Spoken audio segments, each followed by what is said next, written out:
Sustainability Excellence, Innovating Education in Hospitality and Tourism for the Next Decade, and comes to you both in honor of World Tourism Day being today, and with the kind compliments of the Tobago Hospitality and Tourism Institute on the heels of their 27th anniversary. So, of course, we can understand that's a double 27 today.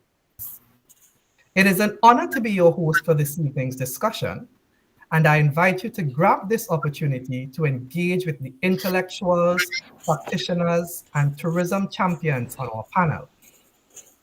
You are especially encouraged to collect your questions and to spinball these questions to our esteemed panel without fear or favor. Ladies and gentlemen, this is your night. It's your night to press for answers. It's your night to contemplate your next educational venture. And it's your night to evaluate hospitality and tourism as a lucrative and rewarding career. Officially, my name is Mr. Kennedy Pemberton, and it is an absolute pleasure to be your host. By way of an introduction, I hail from the beautiful Twill Island Federation of St. Kitts and Nevis, and I am the founder and lead tourism strategist at Simple City Solutions, a boutique consultancy specializing in sustainable tourism for small island developing states. I consider myself a global student of hospitality and tourism, and one who is easily excitable about the practical applications of a sustainable visitor economy and its unmistakable interconnectedness with a peaceful and prosperous Caribbean region. My role this evening is to ask the tough questions, to guide our discussion, and to channel your comments and concerns to our esteemed panel so that individually and collectively, we can help recalibrate hospitality and tourism education for the next decade. This evening, our panel includes the esteemed Mrs. Laura Dowich Phillips, who is the Public Relations Manager for Experience Turks and Caicos, Mr. David Edwards, who is the Dean of Gus Machado College of Business at St. Thomas University, and Ms. Alicia Edwards, who is a project management professional and experienced tourism champion. Welcome once again. Happy World Tourism Day and happy 27th anniversary to the Tobago Hospitality and Tourism Institute. Without any further ado, I now invite our esteemed panelists to formally make their introductions and to deliver opening remarks that contextualize their interpretation of tonight's theme. And so as a reminder, we are discussing the topic, Sustainability Excellence, Innovating Education in Hospitality and Tourism for the Next Decade. Who will open the bowling? Panelists?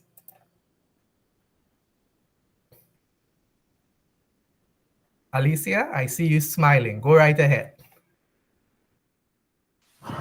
So good evening, everybody. It's a pleasure to be here. I want to begin by saying congratulations to the Tobago Hospitality and Tourism Institute. I have had a long and convoluted history with the Institute, and it's good to see the organization continue from strength to strength, serving what is really a vital need on the island of Tobago. But when we talk about education and specifically tourism education, I want us to think beyond some of what we think as tourism specific things. So we think about hospitality management, tourism management, culinary management, tour guiding and operations. But I want to start by saying that almost every single study discipline that might be around is applicable to tourism, especially in this new dispensation. So if you think about people who are qualifying and requalifying themselves in AI, in IT, in graphics and all of that, there are opportunities for them in tourism, not just on the marketing and promotion side, but also in terms of living museums. When you go to some countries now, when you go to Dubai and some other places, they actually have living museums. And all of these things are done by people who are into AI and animation and so on. When you look at translation services, people may think, well, I'm an English major, right? I studied literature, I studied French, I studied Chinese, but there is a huge need for translation services, not just tourist to tourist, but also business to business, etc., based on how the global flow goes. Let's say you studied sports administration or sports management. There are opportunities for you in terms of active things like water sports and all of that, administrating those, managing, being involved in consultancies and so on. And let's say you studied something like biology or geography. There are opportunities there, not just for diving, but also content creation, education, and all of that. So the point I want to make specifically is that education is a good thing. Tourism education is necessary to thrive, but there are opportunities outside of the strict tourism streams then that are very invaluable for growing this industry in the Caribbean. And I think that what has happened for a long time is that we have been very myopic about what is required to be in the industry. People who are in HR and hiring are a bit myopic about what you need to excel or to do well in a particular field in tourism. And I think that the time has come for us to see how interdisciplinary, how interrelated, how interconnected all of these things are. Boring things like architecture, accounting, health and safety, project management, finance, all of those things are interconnected in this tourism conversation. And so while curriculums will not evolve that way specifically, I think there are opportunities for educational institutions offering tourism courses to find a way to expose students or to find some kind of integrative way to bring all of those things to bear on what has become a very dynamic and all-encompassing world business. I don't know if I took up too much time, but that's my opinion.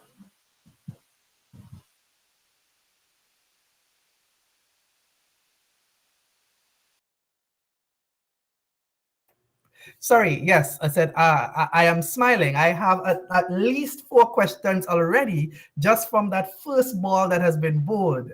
Let me now invite David. David, join the conversation with us.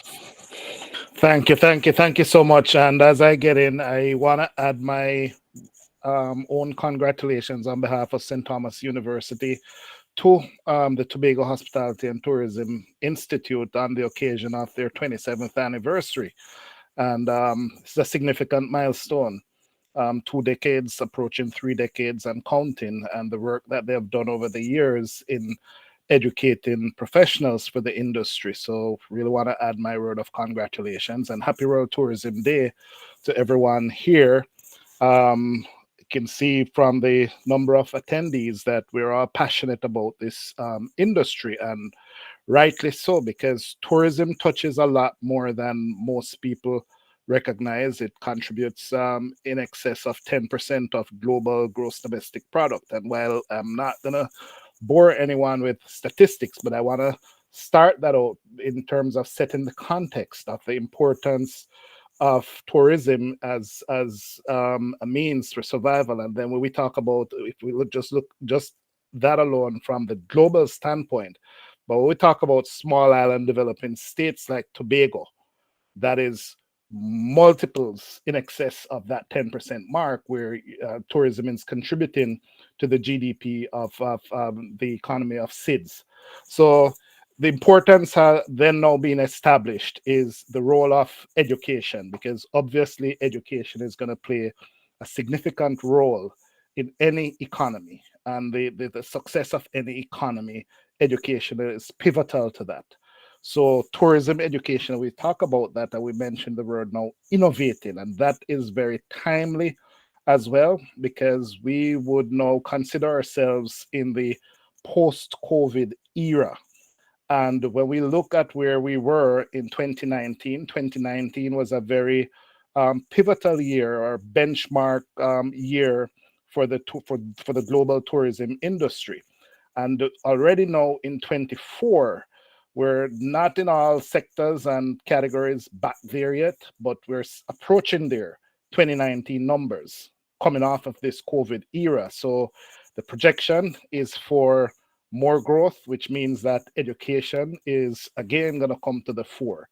Not only is it now growth, going back to Alicia's opening comments about the traditional sectors, but now we're seeing that what COVID did, and I don't want to delve too much into that in the opening remarks, but just to set the stage of what happened in COVID and how COVID pretty much forced different transformations in terms of people had to pivot to doing different things, doing things differently. Tourism was no different, and we're seeing now a new product that's emerging alongside that, as Alicia alluded to. So we'll speak a lot about that, I'm sure, in terms of what that innovation is going to require within education to satisfy this new context of tourism. So I'm happy to be here. I look forward to an enthralling discussion on this very important subject of tourism and actually innovating education in hospitality and tourism for the next decade. Thank you. Thank you so much for those comments, David. Let me invite Laura to share a bit with us. Hi, good afternoon, everyone. From the beautiful Turks and Caicos Islands, I have to do my little selling pitch. Thank you so much for inviting me to participate, and congratulations on your 27th anniversary. So I'm just going to riff off of David. So he provided a global context. So I'll provide a regional context, because I think it's important for us to know where we are as a region where tourism is concerned. And the Caribbean, for the most part, many islands have already surpassed their 2019 figures. As a matter of fact, many islands have surpassed their 2023 figures. So Caribbean tourism has been doing really well. The data analytics company Forward Key said for the first half of 2024, international arrivals to the Caribbean showed more than 10% year-on-year increase and overall growth of more than 13% compared to 2019. So we have been doing well as a region. And of course, we know more visitors translate into more spend, and it means more taxes for government, because a lot of governments tend to tax, their taxes in tourism. They tax the people who, when you buy a ticket, there's a tax attached to that, their airport taxes, but it also benefits citizens too, from taxis and tour services, hotel accommodation, restaurants. People make a livelihood off of tourism, and there are many islands, such as the one that I'm in, that is totally dependent on tourism. The Turks and Caicos Islands, we are about 85% of the economy is based on tourism. There is nothing else here. So it is incumbent upon us to make sure that the tourism industry is robust and thriving. But as a region, we cannot rest on our laurels. Studies are showing there's a little slowdown in the revenge travel that we saw post-COVID. There are some sectors, such as luxury tourism, that are on the increase. But as a region, we face challenges that threaten our tourism sector, right? We have climate change, competition from other destinations, rising costs of airfare, accessibility, crime. And a critical factor to the sustainability and success of our tourism industry lies in our people. Therefore, education is very, very important. As Alicia said, it's not just many times people think of tourism, they think of people working in a hotel, but it goes so much way beyond that, as Alicia showed. And so we're looking at things like, she spoke about AI. AI is going to change the industry. It is going to be incorporated more. It is going to change the industry. We have to know how we can use it to enhance the way we operate. What are the education pathways for people to manage AI, to understand the data? Data is king. More and more tourist boards are using data. We invest heavily in data. We are a DMO, a destination management organization, and we label ourselves as a smart DMO because we rely on data to determine what our strategies in marketing and PR will be. It is very important. Many times we talk about tourism education, but I don't know if people think about the leadership part of it, because we need leaders in tourism. Just earlier this month, I attended the State of Tourism conference in the Cayman Islands, and I'm in the tourism directors meeting, and I'm looking around the room, and I'm like, look at all these new faces. There's so many new faces now at the leadership level. And I started to wonder, how are we preparing the next generation of leaders in tourism? How are we training them? Do they have good project management skills? Do they have an understanding of product development?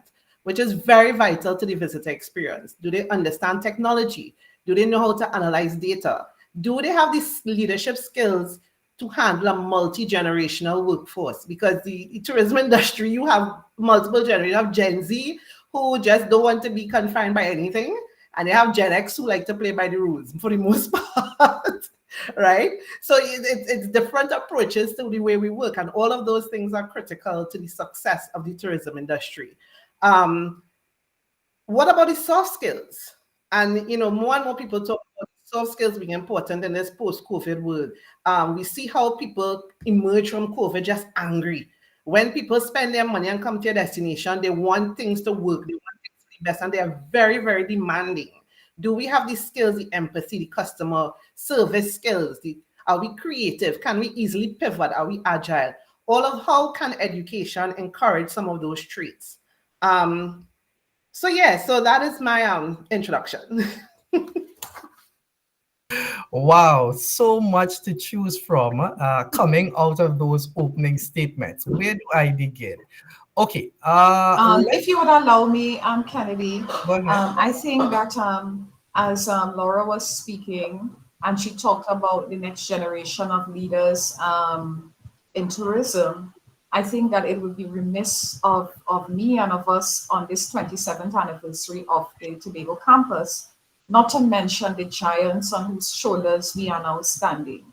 The person who really initiated the Tobago campus is now deceased. One, this is Agnes Webb, and some people in this room would remember her. She was a powerhouse, a woman who was at, I think, the University of Birmingham, and she came back to Tobago, and she fought to bring tourism education to Tobago. Mr. Carlos Dillon, he's also now deceased. He was a member of that board, and he fought tirelessly to bring tourism education to Tobago. And I also want to mention Mr. Neil Wilson, former Secretary for Tourism, and someone who on the government side did all he could in terms of making resources, financial and other resources available for the Institute to be established and to continue to function. And so on this 27th anniversary, I just want to recognize and honor those contributions and let students know that a lot of work has gone into what is there now. And I hope that the current team and even those that are to come will appreciate the kinds of blood and sweat sacrifices that would have come many, many years ago for the Institute to be celebrating 27 years. Thank you so much for that remembrance and those tributes, Alicia. Most important as we continue with the discussion this evening. Now, there's lots of food for thought that has emerged from those introductory statements. And I believe it was David, I think you were the first to make reference to COVID-19 and that time in our lives, that difficult period in Caribbean tourism that we have survived. So let's have a bit of a thematic discussion. As it relates to COVID-19, let's connect that to the discussion on education. So let's think about the post-COVID traveler. What type of implications are there for tourism education having come through and survived that COVID-19 era? Who wants to start the ball off with that? David? I'm sorry. If I can set a little bit of a framework, just piggybacking off something Laura said. Very importantly, she mentioned a key term, product development. So coming off of COVID-19, what we have seen is emerging sectors of the tourism industry. So we know as educators or those on the education side have to be aware of that because we're preparing people to understand that. And the mention was made of data science and stuff like that. That's become now key, where you have to be more effective in the way you deploy resources. So that's one of the things, that the efficiency of what we're looking at.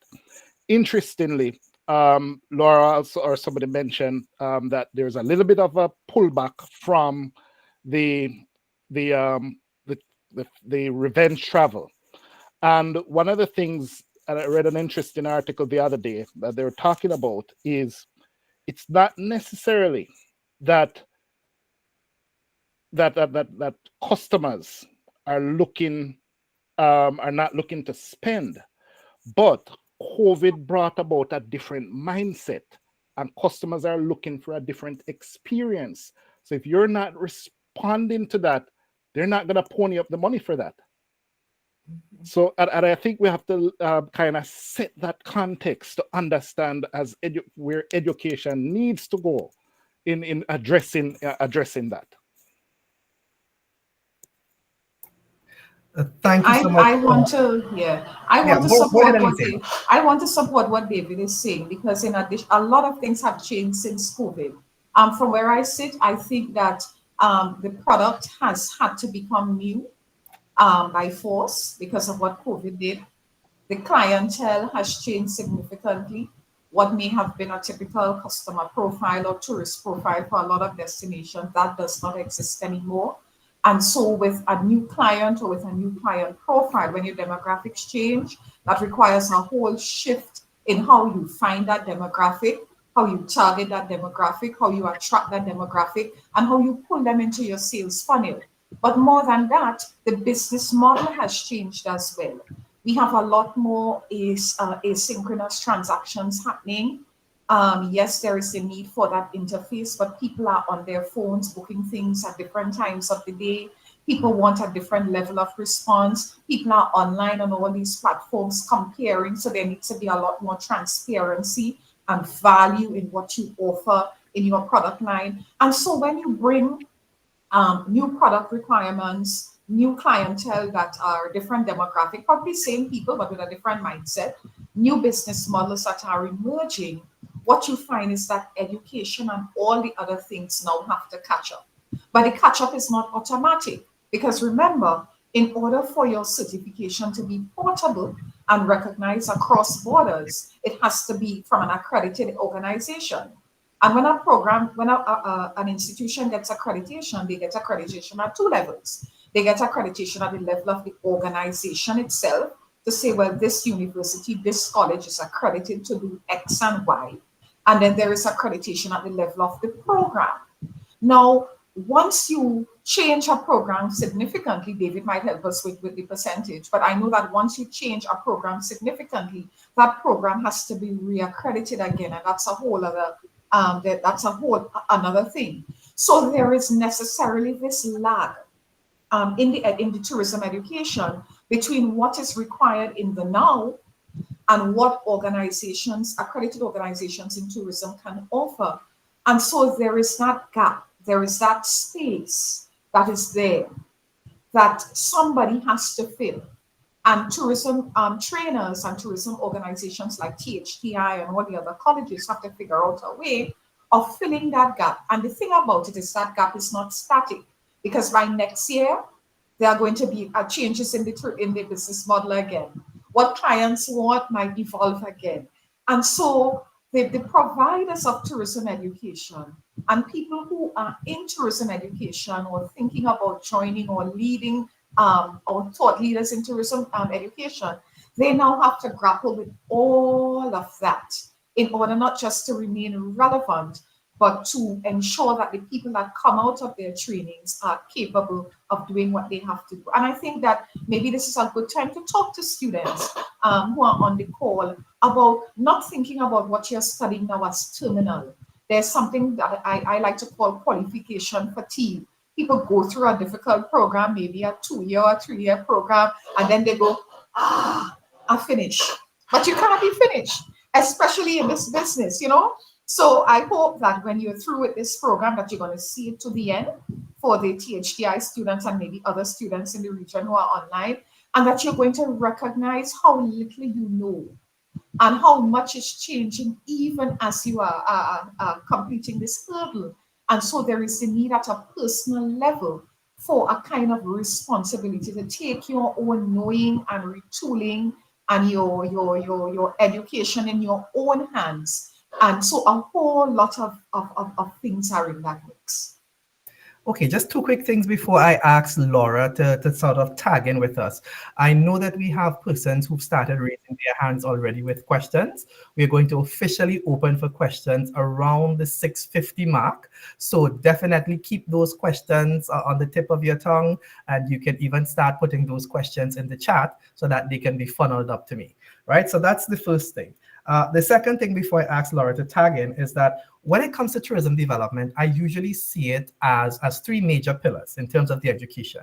You're educating about product development, you're educating about market development, and you're educating, of course, skills development. So let me pose a hypothetical picking on one of those pillars. What do clients want and how do we reach them? How can we adapt education to reach them from that marketing standpoint, for instance, through social media? Back in my day, and I don't want to give away my age, there was such a thing as high five. And then high five was replaced by Facebook. And then Facebook was replaced by Instagram. And then Instagram has been pretty much knocked out by TikTok. Are we looking at these kinds of emerging, rapidly changing opportunities? Laura, what do you think? Yes, we are. Social media is a major vehicle for marketing a destination for reaching clients. Major. It's, a lot of people do their research. They go on Instagram, they go on Facebook. Many destinations. There are so many Facebook groups that are spawned from destinations where people go and ask a million questions and they form a kind of community. So I see it all the time for Turks and Caicos. People are always asking, where's the best hotel? What's the best time I should come? What is the weather? So there are communities built on social media that help to drive that marketing. But there's also another part of it. There are also travel advisors. And one of the things we've seen after COVID is the increase in the revival of the travel advisor, travel agent. A lot of people are using travel agents once again. And they go to them for advice. They go to them to curate the itinerary, to curate the experience for them. A lot of advisors have a lot of relationships with properties, with hotels. So they could talk to hotels and organize their clients, because of course they will get a commission based on how many they sell. So that is a major thing, and you find that as a tourism board, a tourism entity, there's a lot of training that you have to do with travel advisors, because many times they tend to be, because they're so crucial to the business. You have to train them, educate them about your destination, about what you're offering, what is the focus, what you're selling, what is the product, so that they are intimately aware. And, we have a lot of people coming, they come for farm trips to see for themselves. We go to them and do the training, go on roadshows, because they are very, very vital right now in selling. And it depends on your niche too, right?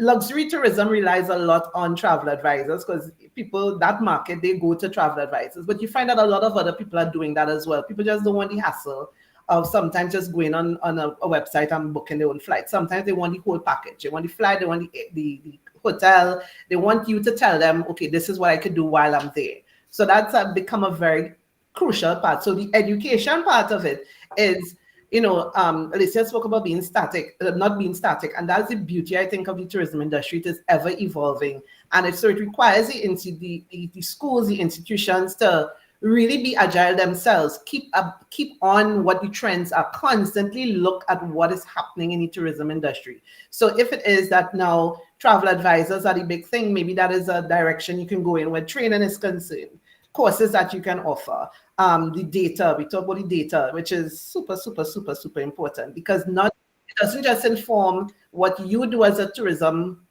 expert or entity, but it also informs your stakeholders, your hoteliers, your taxi drivers, even the supermarkets. They want to know. So that also informs their strategies as well.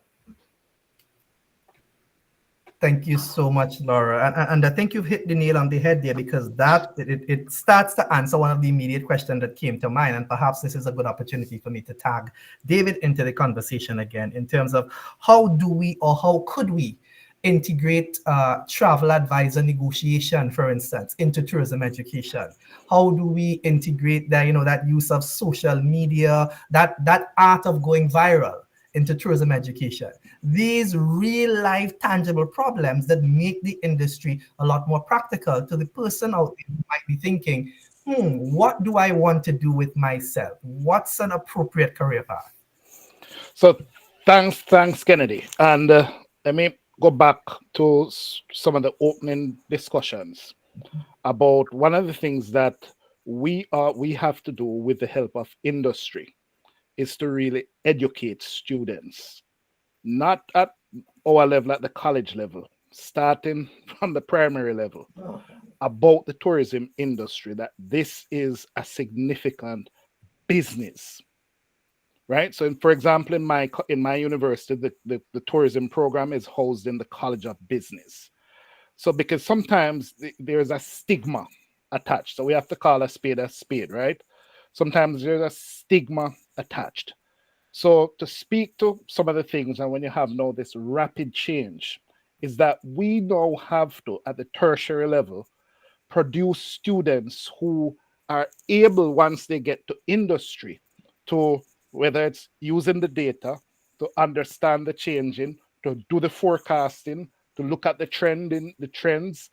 We have to give them that acumen, that business acumen, to be able to do that, because we won't be able to catch up on everything in the academy. So application becomes also critical in the academy. So we know that, like, for example, in disciplines like culinary arts and so on, they get it, they go on, they do their little internships. But globally across the hospitality education, we have to ensure that we partner with industry to make sure that students are exposed. Because currently, a lot of what happens is, the truth is that a lot of our students are not familiar with the product. So you have to get them integrated and using and interacting with the product before they get into industry. So whether that is through internships, work studies, however you apprenticeships, however you want it. But we have to start this education about the hospitality and tourism business from early. So just like how you want to go into law, you want to go into medicine, you want to do architecture, because one of the things, when I just got into the academy, I used to say that the only thing we don't have in tourism is space tourism, right? Well, guess what? We have space tourism. We have space tourism. So we have a place for everybody. So if we start really making that education earlier, to let people realize that the tourism industry provides viable careers. And we need people in the C-suites. We need people in upper management, mid-management. There's a pathway. So I think that's really where it starts. And then once we set that culture with the policymakers and so on, that will help a lot. Can I add to something, David, to David's point, please? Actually, more than just the tourism industry, I think the education from primary school needs to be more about your country, your destination. One of the things I had to do when I came to Turks and Caicos, so for those who don't know, I am from Trinidad. One of the things I had to do when I came to Turks and Caicos was a training program called TIDES. It's an acronym for Together Individuals Delivering Excellent Service. And what TIDES does is teach you about the Turks and Caicos Islands, everything from the national flower, the national song, the national dish. And with that, you get an ambassador card. And it's tied to business. So businesses need to do this to get a business certificate, right? But the whole aim of it is to ensure that every single body working in the tourism industry is on the same page, singing from the same hymn sheet about the Turks and Caicos Islands. It's about knowledge of destination, because people today want information and they get really turned off if they ask you a question and you can't answer it, especially when you're in a destination where there are multiple different cultures working in that destination with different accents. People get turned off. And they're like, okay, well, you don't know about this destination. Why am I asking you? You're giving me wrong information. So it is to ensure that people know. And there are people here who say, well, I'm born here. I know about here, but didn't pass the exam because they really didn't know. So to me, David is right. It has to go back. That education has to go all the way to primary school. But tourism is everybody's business, because even if you don't work in the tourism industry and you're going down the road and somebody asks you, stop you on Frederick Street and asks about Trinidad, you should be able to say, what is the national flower? What is the anthem? What is the coat of arms? When Pan was, you should know about the destination because you are selling the destination. if I could just add something to that, Kennedy. Guy, go ahead. That is so critical, because if you look now at the new traveler that's emerging, where they're looking about experience. So to Laura's point, you have to be able to speak to that, because that's the value added. It's not just the room, it's not just the food. That's the experience that they because if not, they can just sit and technology, you make a reservation, you do everything, but this is the value added that's gonna counter technology to make destinations more attractive, really. So when we have talk a little bit about, will technology replace humans and stuff? No, it's gonna be here to help us work more efficiently. But this value added is what's gonna make destinations thrive in terms of room rates and so on. Right. I just want to jump in here a little bit and add to the conversation about social media, because what social media has done is that it has made each and every one of us with a device in our hand some sort of reporter. And one of the things that destinations are struggling with is that they do not have as much control over the conversation. They don't have full control over the conversation, because they are what we call layers of awareness. So there's awareness about your region, your part of the world. There's awareness about your destination, the land and sea space within which you operate. And then there is a layer of awareness about the experiences within the destination. And sometimes when people are looking to decide what part of the world they come to, some of the conversations that we as locals post on social media don't really add value and create that positive expression. And so beyond what we post specifically about tourism, I think it's the conversation about, and I think Laura has had a lot of conversations about, how do you get your news media and all of your social media bacchanal pages or whatever you call them to craft their messages in such a way that when people are looking or searching Trinidad and Tobago, searching Turks and Caicos, that what comes up is not 100% negative. How do you educate members of your population to know that when you go online and you say, my country stinks, my health service stinks, my whatever stinks, that there are powerful AI mining software that are picking up all of those things, feeding those things into a system, and your destination is not getting the correct positioning in terms of share of positive voice and all of those things. So, but I think the challenge is that outside of the tourism space, a lot of people who make policy in our islands, or politicians, a lot of people who sit in the public service, a lot of people in the private sector who manage resources and allocate resources for tourism, they don't really understand how all-encompassing these things are. And so the conversation cannot just happen among tourism professionals and within tourism education circles.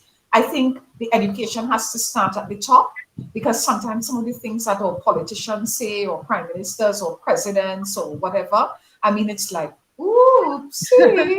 And I don't think they're deliberately doing that. But I think there's so much work to be done.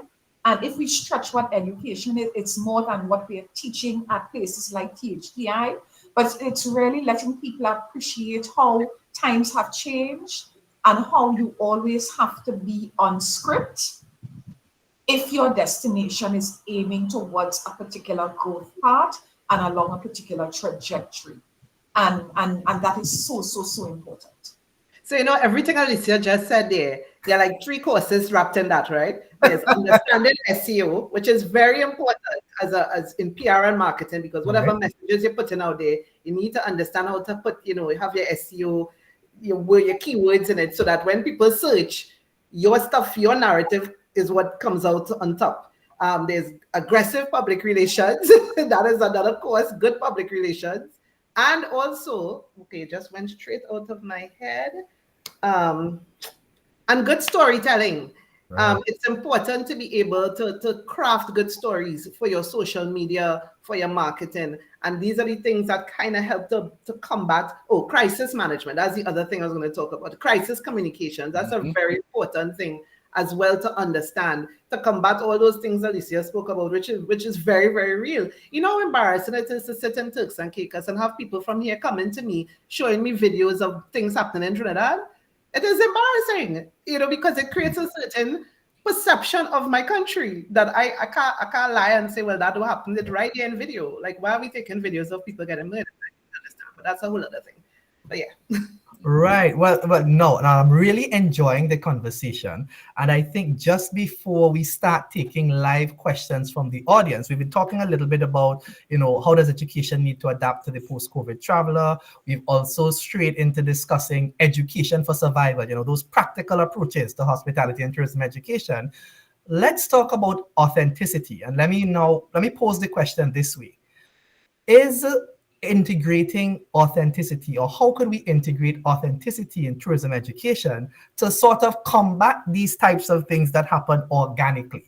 Is there a role for this authenticity and curating the authentic tourism professional? Aha. Okay, I will start. I want to. Alicia had mentioned in her opening about the multidisciplinary nature of tourism and being able to work across agencies, work with different people. I think, sometimes you don't have to reinvent the wheel. Sometimes there are experts. There are experts in different areas that I think bring that authenticity that you can incorporate into the education module, bring them in either as lecturers or even train them in tourism. Let me give an example. So Trinidad and Tobago, we are known for festivals, right? So we have event planners, we have costume designers, we have musicians, you name it, we have it.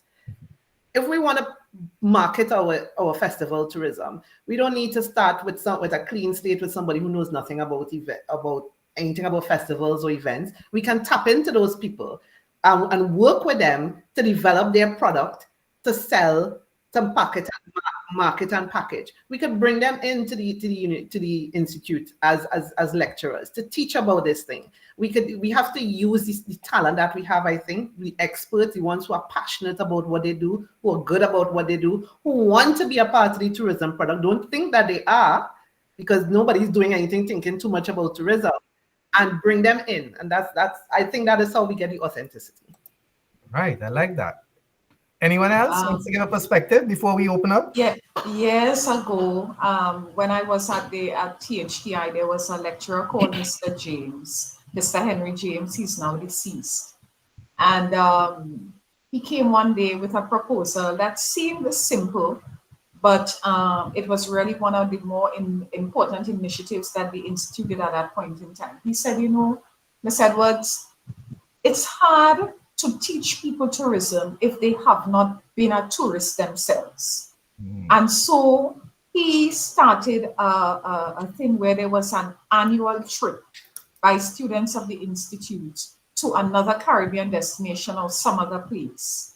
And the whole purpose of that trip was, I think, not just multicultural sensitivity training, which is the fancy word that we call it now, but it was an opportunity for you to see what other people were doing and the things that you were taking for granted, that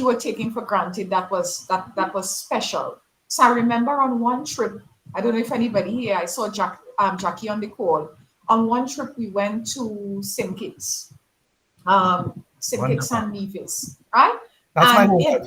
Right, and in Nevis, they had done so much work with the old sugar mills in terms of restoring them and using them as bed and breakfast and small restaurants, etc.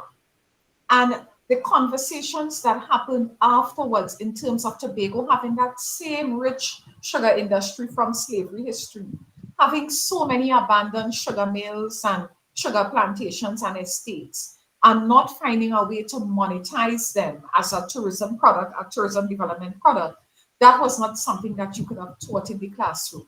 And so we see a lot of cultural exchanges into our destinations. People are bringing people to learn a whole host of things. In certain parts of Tobago, people are coming specifically to treat with dive and sustainable environmental things at Eric in Charlottesville. Students are coming in to study Carnival, to study Pan, to study wire bending, to study Calypso. And so I think that field trips, I don't think they call them field trips now, but any sort of arrangements that get students outside of the classroom and into actual authentic environments would not just teach them about the environment, but cause them to reflect about what is there around me in terms of the value that I'm not seeing. What diamond in the rough am I not seeing the potential for? How can we now not steal this idea, but massage this particular thing to add value where I'm from? And I think just keeping up with a subscription to a tourism magazine, making it your business as a tourism student to read and follow tourism news and publication, getting opportunities and joining, all of those things, talking to people, joining online communities, all of those things as a student are going to expose your mind, extend your boundaries, and really let you develop what that limitless capability to pivot and innovate, because a lot of things that are happening are things that can be replicated here. A couple months ago, I was talking to somebody, I think from Azerbaijan, and they had something called a cheese store, right? It was a cheese store. And all that was happening is that people were paying to go from one farm to the next, right? To look at people milk different kind of dairy. It was, some was cow, some was elk, some was something else. But you were going to see people milk different kinds of dairy and see how they made cheeses and butters and whatever. And you were sampling it along with different kind of breads. And that was like, whoa, think about, I mean, Barbados is doing some culinary walks and all of that. But if we extend that same walk, doesn't have to be food, doesn't have to be cheese, but what do we have that we can create a walk? So I think that's important as well. Right. So three key elements, Kennedy, to look at with that is tourism and its role in obviously the economic. We've spoken about that. To really educate. So for example, years ago, very similar to what Laura did in the Turks, here in Miami, they had a program called Miami Begins With Me. That actually wasn't targeted at the tourism worker. It was the ordinary taxi drivers, store clerks, and so on that were involved initially in that program, so they understand now how the tourism dollar benefits them. We also have to look at the important aspect of the environment because we depend so heavily on it. So when we just throw garbage and stuff from the windows and all these little things that we do to cause now a bigger burden on the public services now to keep the place clean, where everybody can understand that this is part of my responsibility, that I might not operate a tour company or a bed and breakfast or something, but if I keep the environment, the taxi driver going to come to my business. So we have to help them understand the economic chain and the social aspect, that we really have to get into that piece to recognize that, boy, if we have in the crime situation, tourists, and especially with social media we've been talking about, and all these content producers that are out there that we don't have any control over, that we really have to now make a focused effort to really do some work on that side to make sure that we can really leverage and benefit from the full value of tourism. Okay, wonderful. Well, we're at that time where we want to invite the comments, questions, concerns from our live audience. Remember, we're discussing sustainability excellence, innovating education in hospitality and tourism for the next decade. I see that we do have one person with their hand raised. I am going to let you participate. Dow, can you open your microphone and pose your question? Did I pronounce that correctly? Dow Tran?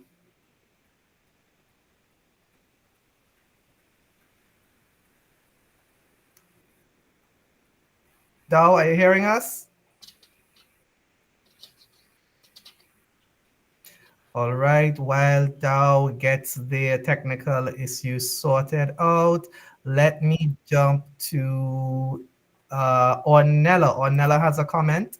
Ornella? Good night. My name is Onala Charles Duncan. I'm a proud student of THDI Tobago.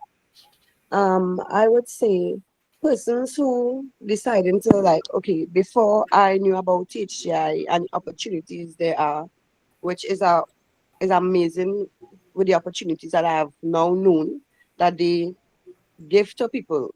right? When you decide to go and better your standard of living, just your mindset as a young person or as a young adult, right? You would then change your outlook on life. You would then change the content that you share, because I I can say that I did real crap before, and now that I am in this institution, I feel real important. I want to use a better word, but all you understand what I'm saying. I feel proud. I feel a joy. I hear what I am a college student. I'm a person who I don't want to use the wrong terms, but as a young black quote unquote person, right, or see me, right? As a young black quote unquote person, right? I could say here what I am now an example for young people. I am a mother of four. I'm now an example for my children. So that they can see here what, even if you had a hiccup, I don't want to say a mistake, you had a hiccup before, you can still at 35, 36, go and better your standard of living, your mindset. It betters what you put out there, because before I would have go and post something, and now I'm not a vulgar person because I'm a parent, but I'm a boisterous person. And now being in hotel school, being able to grasp this opportunity, it kind of changed my outlook on my words that I put out there, on the way I dress, on the way I move, on the way I, because before I didn't have a better standard. Now that I have uplifted myself, I've told somebody the other day that my circle is different. My circle has improved. So I no longer look back and say, nah boy, let me think up. No, I am in a better mindset. Right? And you all said you all want ways to improve what I was not talking about, right? Improve all of these things. We could go and, when you go to school, they have home ec. I don't know if they're changing the name now. They have home ec. But I don't want to say it's bootleg, but it's bootleg. Right? They teach you how to make little pizzas. But if me as a student, I boast it, and I have sent it in my group, and people say, oh, you can join hotel school. The vice principal say, girl, you encourage me. Yesterday she said that. You encourage me. I feel like going up there and take a course. Because they see the change in me. We could go in the schools and talk and, explain to them here what we was like this. We were that way, we pants on we bottom, but now we pants on we waist, because we are better in our mindset. And if we go in schools directly, yes, they will have to us to hotel school. But if we apply ourselves, if we become the example that we want them to be, the leaders that we want them to be, we go into the schools and we say, here what? Just so we have tours to go, let me say we have an outing to go, the outing would go, and here what? We take in a group of persons. Let me say my class have like 21 students. We bunching them up in fives. And we go into Mason School, we go into Harmons, we go into Goodwood, we go into Speyside, and we show them what we can do. We show them and we be the leaders, because, for example, I was a normal person and I went white. And I not shame, I was Miss Betty Crocker. I couldn't bake anything. I couldn't bake a cake from scratch. And I got the exposure, the experience, and then that made me want to go further. Tell my children, saying, Mommy, I want to be a chef now, I know I want to be a lawyer. I know I want to be a doctor. But I also want to be a chef, because they're saying here what? There's a lot of things out there. I come and I tell them here what? For my internship, I want to go to Dubai, dream big, or go home. Or I want to go to France. Or I want to go to Texas. I don't want to go right here. They say, whoa, Mommy, you're really dreaming big. I say, yeah, you had to cut down on one thing, extra snacks and things, because I don't save Dubai money. Odella, thank you so much opportunities for that. that Thank you young so much people for that can get from here. contribution. The opportunities that young people can get from THTI is great, and we should share the message out there to the world. Right? Thank you so much And for that's that my contribution, contribution. Ronella. That's a live example of how tourism and hospitality education has really helped to recalibrate the trajectory of your trajectory and the impact that as a single student you have had on your community around you, those who surround you. Okay, Dow, if you are still with us, we definitely would like to hear from you. I'm going to ask persons to keep their comments at least to 60 seconds, because we want to get as many questions and comments in as possible. And let me also invite Claudia and Nashton to share. So Dow, are you with us? If not, Claudia, we'd love to hear from you. Yes, hi, good night, everyone. Yes, so I am just as excited as Ornella, but as you said, let me keep it short. Um, what should I say? My paws raised when I listened to Laura because I am in Trinidad and I started last year to actually do different trips with like road trip TTD National Trust, Three Circles Energy.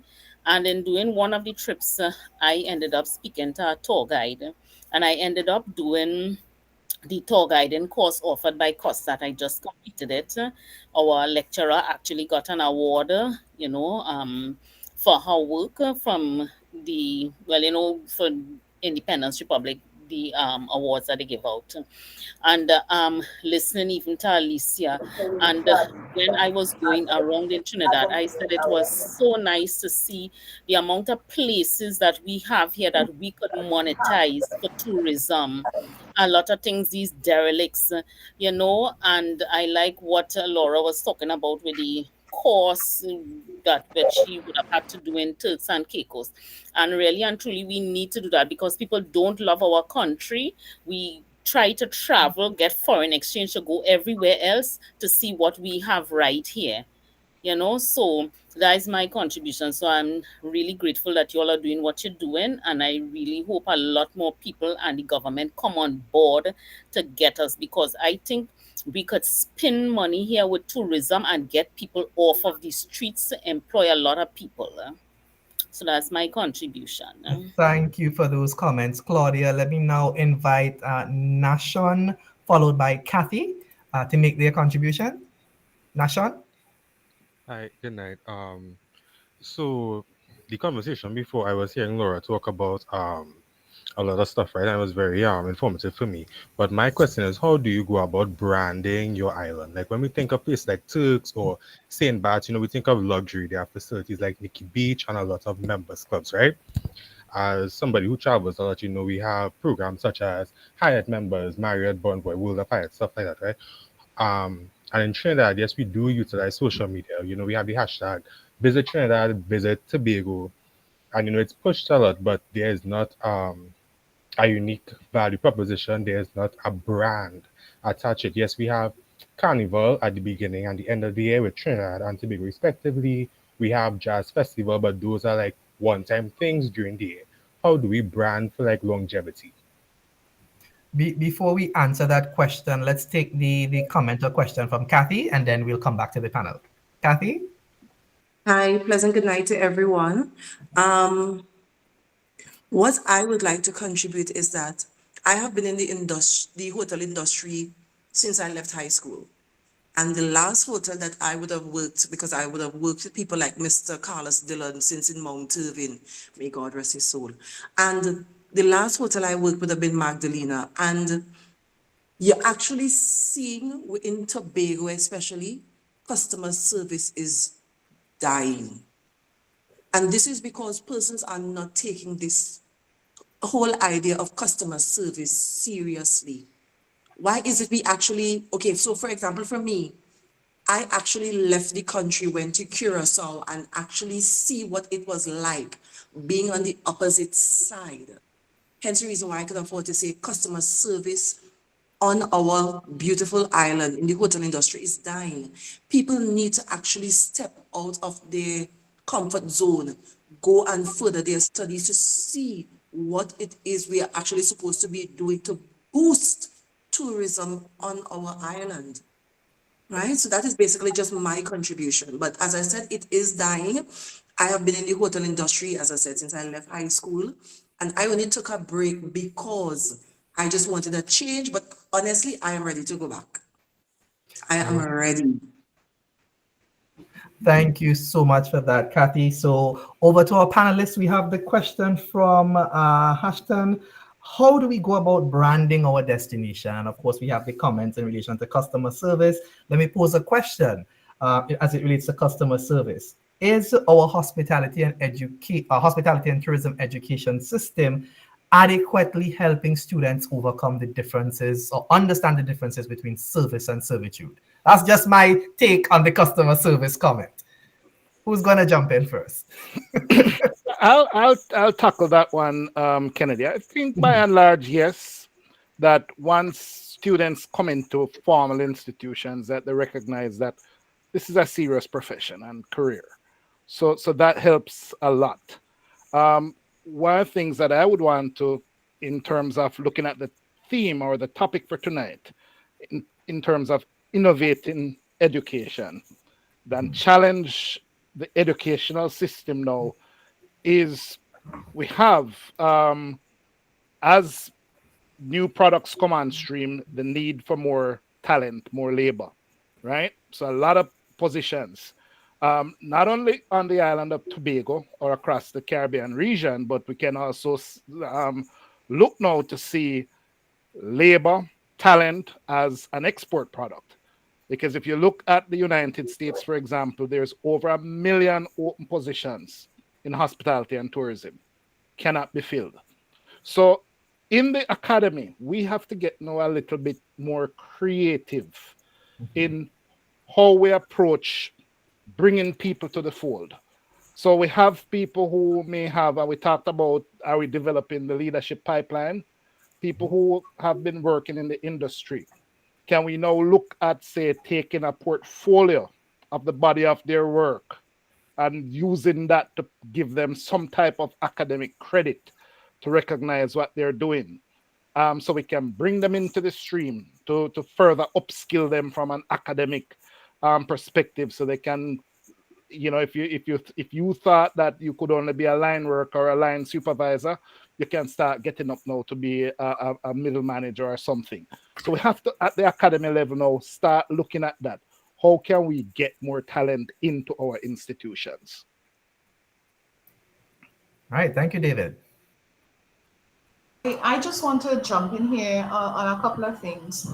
I guess the history showing my age. Yeah, many decades ago, when Bonita Morgan was still at the CTO, one of the things that they were working on at that point in time was how do you create a continuing education credit system within the tourism sector. But that project didn't get very far, and Benita, when she died, and things have moved on. But I think that there is the need for two things to happen. One, that the same way we have regional NVQs for a lot of other disciplines, that we need to come to a point, whether it's through the CTO or whether it's through some other entity, how do we create an arrangement for continuing education points in tourism to be awarded?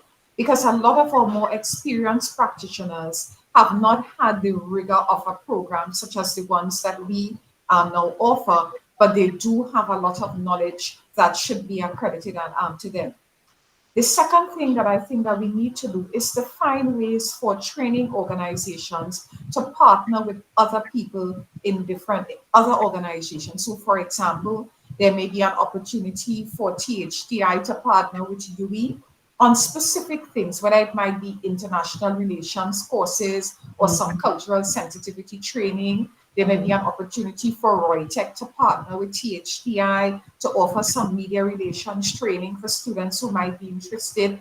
And so maybe in the area where there may be an elective course, because most programs have like an elective, your elective does not have to be something within your school. It could be an accredited course from another organization where there is a memorandum of understanding. And what that will do is that it will help people to explore specific interests. People will develop a wider range of talent. And so when people graduate from those organizations, they now are richer. And the richer you are, as we're seeing with the comments that are coming, the more you can fertilize the environment in which you find yourself. On the question of branding, branding a destination is a whole science. It is not something that any one entity can do. And it's something that a destination has to commit at the highest level to do, because you have to start a conversation everywhere across your country about what do you want your country to be known for, what are you good at, what do you want people to think about when they are. And so that has a lot to do with what your strategic visioning is at a national level, what your tourism policy says at a national and for us at a Tobago level, and also what are the things that you have a relative competitive advantage for, not just in terms of natural resources, but in terms of people resources, access to capital, access to training, and all of those things. And we are not always ready for that conversation. So sometimes somebody with a vision will start the process of branding, but then somebody else comes in who don't understand the process and we just dismantle. So in Tobago, a lot of conversation has happened around the change of the brand from clean, green, serene to Tobago Beyond, right? I mean, we have not been clean, green, and serene for a long time. But the Tobago Beyond branding has not really caught on because we did not do the necessary, not just brand development work, but the brand integration work. And it's an ongoing process because brands evolve. Crick started off and they celebrated 100 years this year. Crick's, that's a cracker company in our country. And Cricks have only been able to celebrate 100 years and remain strong because Cricks has continued to play on emotions.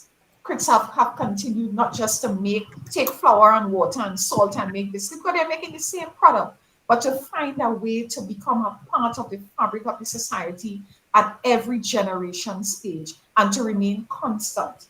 And for a lot of destinations, we are not constant long enough at this brand development, brand integration, brand deepening thing. And so we start and we follow. Yeah, I just want to add to what Alicia said with respect to branding. She's right. It is constantly evolving, and it is a science. I think one of the things you need to understand is, as she said, your competitive advantage. What are the products you have to offer in your country? Trinidad and Tobago is a place that is rich with so many things. We could compete in culinary, ecotourism.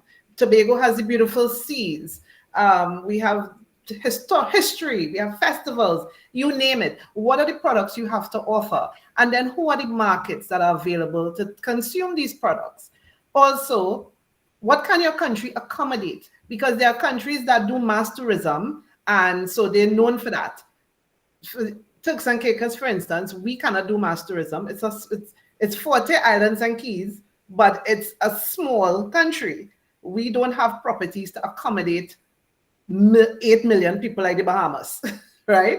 So for our niche is luxury tourism. It's a small niche, very, very targeted, because that is what we could accommodate.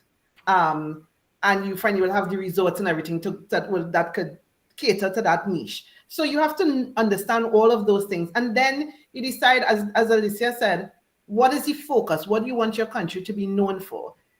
Again, I'm referencing Turks because I'm actively here and this is what I do on a daily basis. We are known as beautiful by nature because it truly is a beautiful, what Turks and Caicos has is nature. The water is the most ridiculous shade of blue that you've ever seen. It's so gorgeous.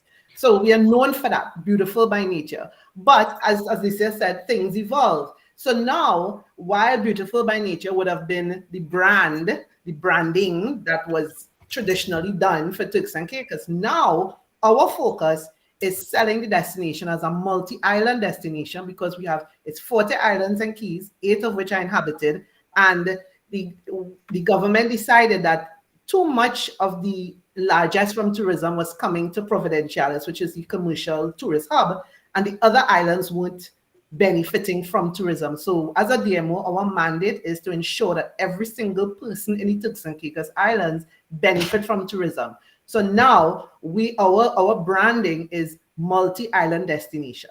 That is our branding. That is what we are selling to the world. And then it's a constant, once you decide what your brand is going to be, what your message is going to be, it's constant selling that message. It's your relationship with the media, not just at home, but internationally. It's the money you have to spend on advertising. Let me tell you all, it is not cheap. these luxury publications charge an arm and a leg, so you have to have the investment there.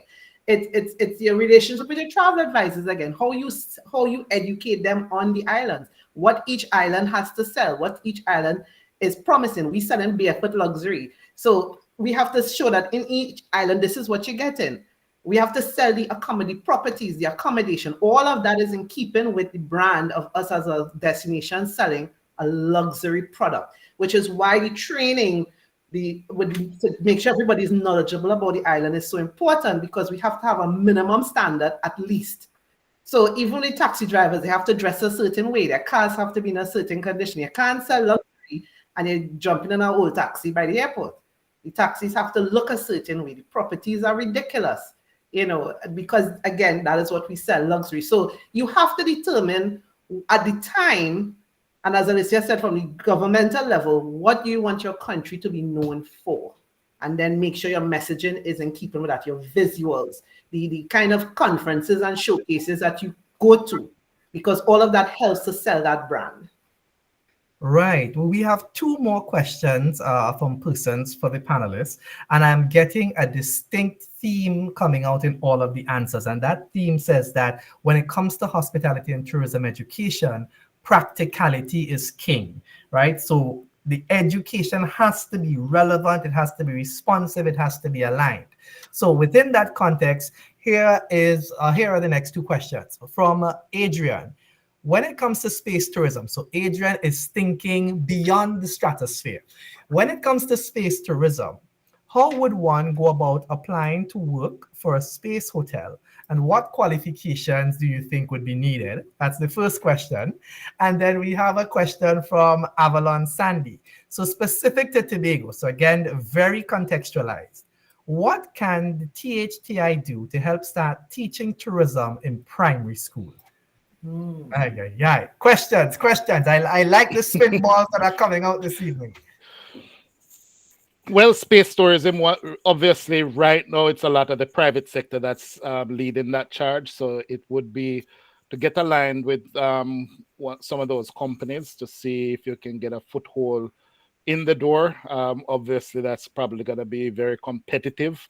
But again, it's to do research on what the requirements are, who they're looking for, understanding what the job opportunities are there. I suspect that probably a lot of the opportunities in space tourism itself would actually be here on ground. So it's just doing a little bit of research to see, those two primary private sector companies that are involved with that effort right now. The governmental stuff in terms of NASA is really, you have to be heavy into the science and all of that to be to even get into that program. So it's not that still isn't so much on the hospitality business side, but on the research and the science side.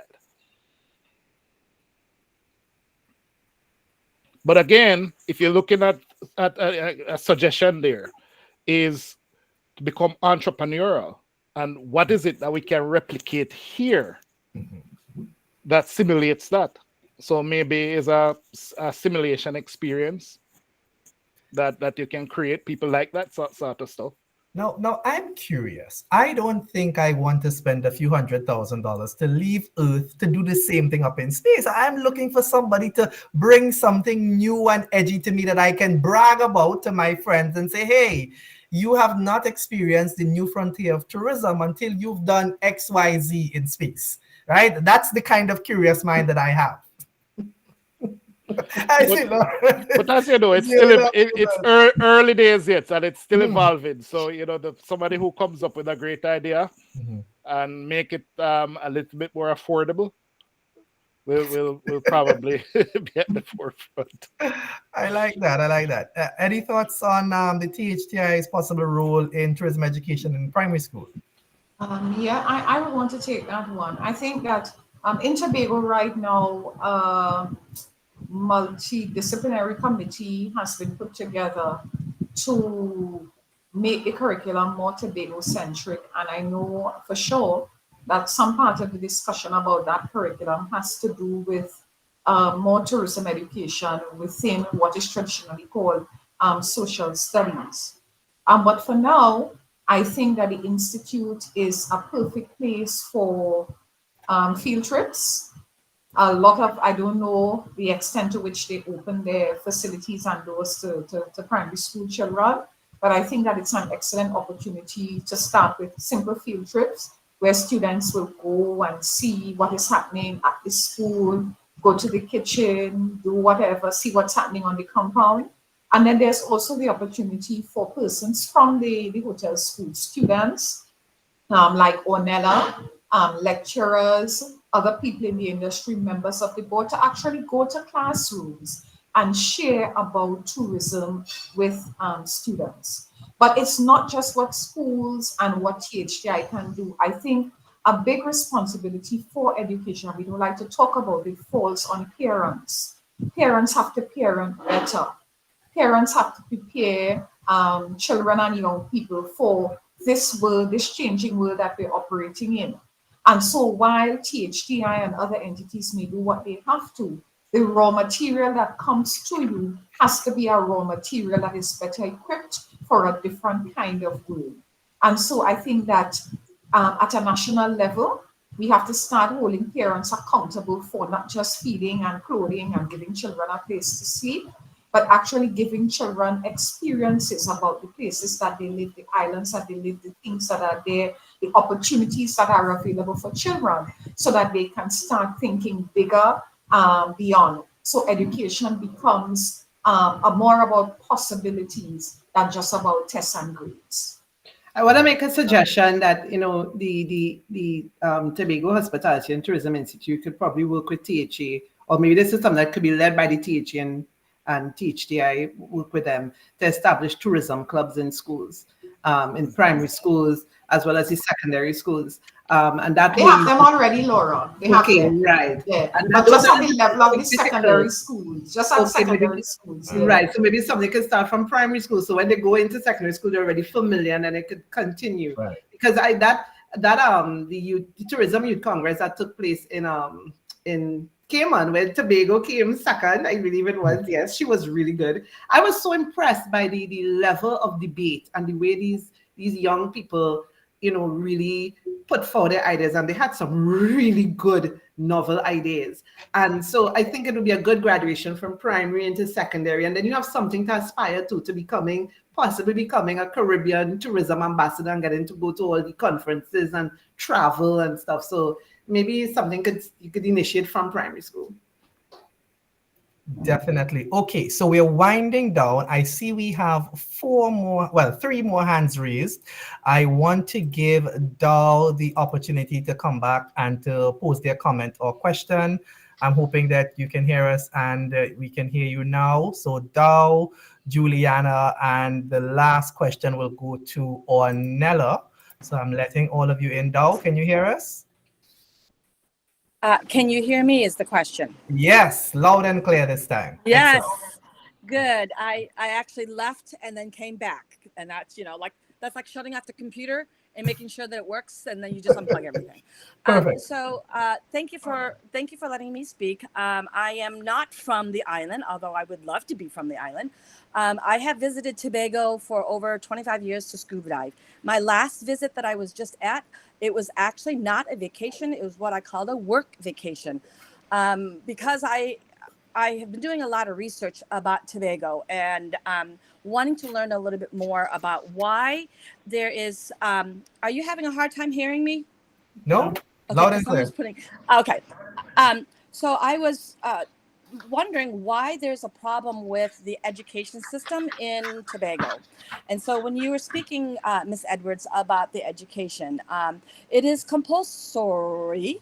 I have a hard time saying that word. English is a second language for me. It is not mandatory it's mandatory up until the age of 12, so grade 5. And then you have to pass it. Please correct me if I'm wrong. You have to pass your we call that assessments, in order for you to move up and choose to either go to a vocational school or to go to secondary school, high school, and then move on towards high school. Is that correct? More or less, yes. Okay, great. So as a former educator in New York City, there was a program that I used and was written up in the New York Times about teaching kids. And this is what I think Tobago could really use, and maybe a lot of the islands. So it is a program where, like you said, Ms. Edwards, where the parents have to be more engaged. And it's called a I can type this in so you guys can see it. It's called the Emilio Reggio program methodology. It's based out of Italy. And this is a program where Tobagonians and the school system can integrate what you're learning in the primary school in with agriculture, in with tourism, and in with your field trips. Your field trips should be very geared towards the students understanding, your citizens understanding what the island provides for you, and then how you can transfer that to what it can provide for the tourists that are coming. And I feel that there's a large gap between having the education stop at grade 12, and you guys are asking for talented human resources, capital, but it's not mandatory for you to continue on to school after grade 5 if you don't pass. Is that correct? Well, things have changed a little bit in that it's only if you get under 30% that you don't go on to secondary school. But I'm smiling as you're speaking because as somebody who has been involved in education for a long time, we've had a lot of conversations about how education has to evolve at all levels. And I think what is happening is that policy is lagging behind intention, because you have to take a quantum leap, swallow, and then make a whole 180 turn in order for things to be different. And in all parts of the world, everything is incremental. People are tied to certain things. Even the introduction of technology in schools, we started it aggressively and then we've pulled back. And we have all of these things, teachers' unions, pay, salary, parental challenges, a whole host of things coming in. And so it is going to take quite a bit for our system to kind of evolve and to be as integrated and as practically relevant and culturally relevant as we want it to be. But I think that you're making an excellent point. And I want to thank you for coming to Tobago for as long as some of our students online have been. I know that you're coming back because it's probably the most beautiful place in the world. And I hope that the next time you come, that maybe, yes, it is. But we're not going to tell David and Laura and Kennedy anything about that. They're going to get jealous. So thank you so much for the comment.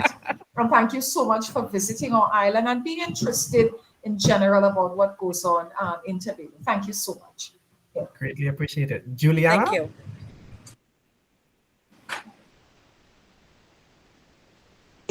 Hi, good evening, everyone. Evening. Go right ahead, Juliana. Yes, when I hear the word Tobago, something happens inside of me. When I'm in Tobago and I travel and I speak and people ask me where you're from, don't ask me that question. I am from Trinidad and Tobago. I spend most of my time in Tobago. I'm getting very emotional when I think about Tobago. I travel in the bus and I watching the coastline from Scarborough to Goodwood. And I said, do these people know what they have? Do they appreciate what they have? It's always a joy. This is not even what I wrote down to say. It's always a joy to travel. We have to be on the ground with the people more, to actually see what's going on and to know the needs there is. A simple thing too, as the jet ski operators, it hurt my heart when I hear these guys who fell off in the last 2 years, 2 of them. It should be mandatory that they wear the life jackets. It should be mandatory that they wear the life jackets. And I thought of some other training for them sometime and it slipped my mind. I want to know if there is a site that one thinks that should be a tourist attraction, how do we go about that? And I don't want to let the cat out of the bag, but I'll do it anyway. There is a tree in Goldsboro. Alicia, you know what tree I'm speaking about? Mm-hmm. We know there are plenty of trees in I think so. Right. But you go ahead and make your point. Yes. I visit that tree, and how come nobody have seen it fit since 1940 when the Swiss Family Robinson film was made there, and took it, nobody put a notice, put a white picket fence below a tree house to state that this was the tree that was used in that film to part of that Swiss Family Robinson. You know, these things, I see it and I see, but we have to be on the ground more for better tourism in Tobago. It is a beautiful island. Let us just go forward and help and make it better. Thank you. I enjoy what I'm hearing here tonight. Thank you a lot for the contributions. Thank you. Thank you so much, Juliana. And I think, Ornella, you are the last to the batting. Good night, everyone. I may ask or have a lot of contributions that my brain goes like that. Now, we say that we make food beautiful to feed person's eyes, right? Because that's the way you make people want something. And beauty is a part of tourism. It's just that we don't push on it. When tourists come to Trinidad and Tobago, we could open an industry now where when they come, they could get beautified. Other than food, beauty is a main part of women's lifestyle. And if we can incorporate food and beauty, I'm not saying you want to be beautiful and go in the kitchen, but persons should come and they could get treatments at different hotels. Because when you go to a hotel, you go to the spa, and sometimes the spa services isn't up to par. But if you all open an institute, right, to teach persons to better deal with visitors, you don't think that you would get a bigger flow in of persons? That's my contribution. Beauty is also a part of tourism, and we need to capture it and shine a little light on it. And it's Thank you so opportunities for much. young persons to better their standard of living as well. Thank you and good night. Thank you so much for that contribution, Ornella. Ladies and gentlemen, we are just about ready to close things out. We've been having a wonderful discussion talking about education, specifically our topic sustainability excellence, innovating education in hospitality and tourism for the next decade. I want to give each of the panelists 30 seconds just to say that final thing that's on your chest, that's on your heart, a closing salvo, if you will. Talk to us. Who wants to start off? I will start. I just want to thank you all for this amazing discussion. I feel like we could go till 10 o'clock. I want to applaud you all for this initiative, the Tobago Institute, the Tobago Hospitality and Tourism Institute for this initiative. And I just want to say, I know when Trinidad Hotel School closed down, it really sent a ripple throughout the Caribbean. A lot of people, a lot of hoteliers sent a lot of their staff to Trinidad to train. And I feel like you all are poised to fill that void and to become a beacon for the entire Caribbean, not just Tobago, to become that place for the entire Caribbean. I feel like the Caribbean training is very important, because while you can learn a lot of these things everywhere in other places, I feel like culturally there are some things that we bring to the table as Caribbean people that a Caribbean training will make sure we keep our Caribbeanness to the way we approach things. So I just want to applaud you all for this initiative and happy anniversary.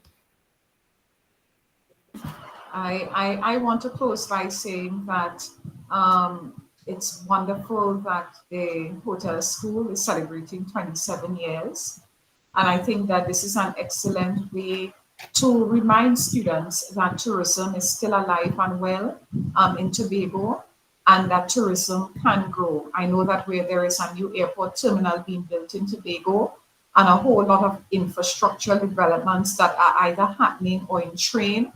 But I think that from where you sit as students of the hotel school, it's important for you to stay the course, to complete your studies, and not just to complete your studies and see this as a part-time thing, but to actually share not just your knowledge, but share what you've learned about the destination that is Tobago.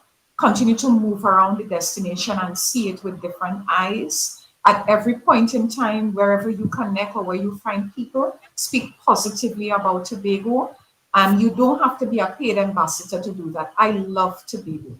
I think it's the most beautiful place in the world. And it doesn't matter that I don't have a formal position in tourism.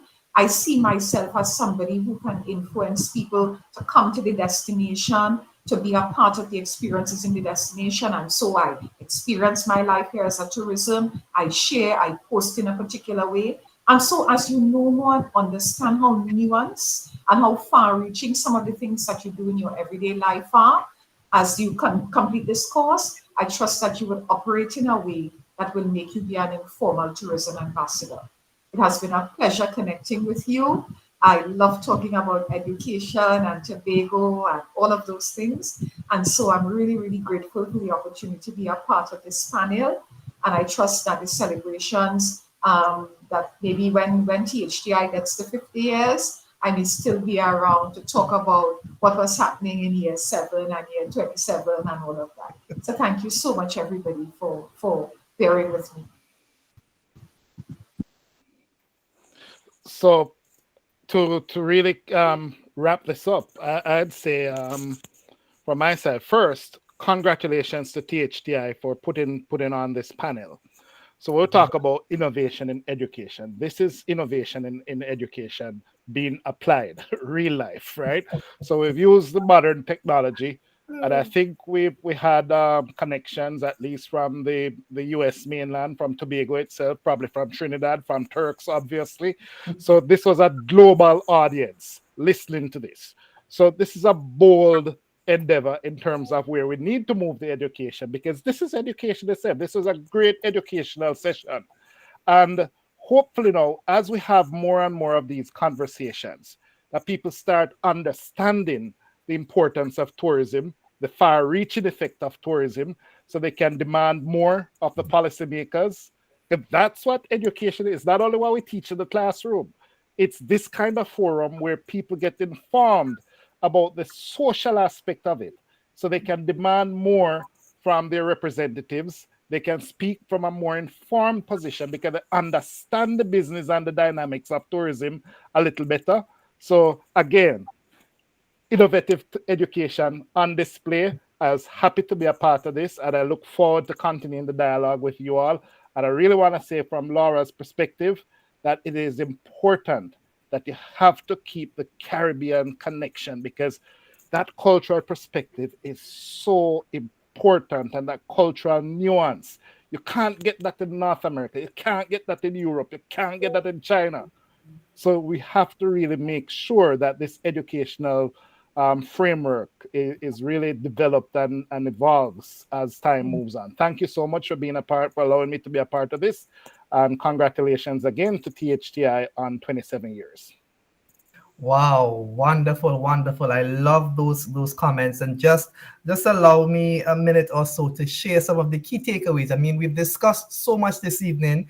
We've looked at, the post-COVID traveler and their implications for tourism education. We've talked a bit about education for survival. We brought the conversation home to the whole idea of authenticity and curating these authentic tourism and hospitality professionals. And of course, we're doing all of this in the context of human resource development. So some of the key things that jumped out at me this evening from our discussion: early on in the bowling, think beyond the mainstream. Tourism education must go beyond those traditional employment opportunities where we think, okay, this is a hotel worker and this is somebody who works for government. But tourism, its multifaceted nature, it spans so much of the economy that we really have to pay more attention to ensuring that everyone understands the role that they play in helping to create, to craft, to nurture that tourism product. Secondly, we can't sell what we don't know. I think this was very evident in the discussion this evening.